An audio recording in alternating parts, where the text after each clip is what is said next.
একটু আফগানিস্তানের দিকে তাকান। আমেরিকার মতো পরাশক্তি 70-70টা মিত্র শক্তি একত্রিত হয়ে 20 বছর চেষ্টা করে সেই জায়গা থেকে আমেরিকা চাইনা পরে বিদায় হয়ে গেছে। মিস্টার মোদী সাহেব যেইভাবে মুসলমানদের উপর নির্যাতন করছেন, আপনাকে বলবো আপনার টুপি সম্মান আপনাকে আপনার পাশ পড়ে আসে না। আমরা বাংলাদেশের মুসলমান, বিশ্বের মুসলমান, যেইভাবে ভারতে মুসলমানদের উপর নির্যাতন চলছে, পরিষ্কার বার্তা দিয়ে দিচ্ছি, ভারত টুকরা হয়ে যাবে।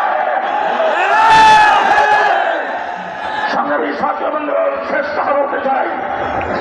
2013 সালে সভ্যা চত্বরে হেফাজত ইসলামের দস্তিওয়ালা জাইনামাজওয়ালা তার যত সিটিরত সুস্থরত মোনাজাতরত মানুষগুলোকে কারেন্টের লাইট বন্ধ করে অন্ধকার করে 1,54,000 গুলি চালানো হয়েছে।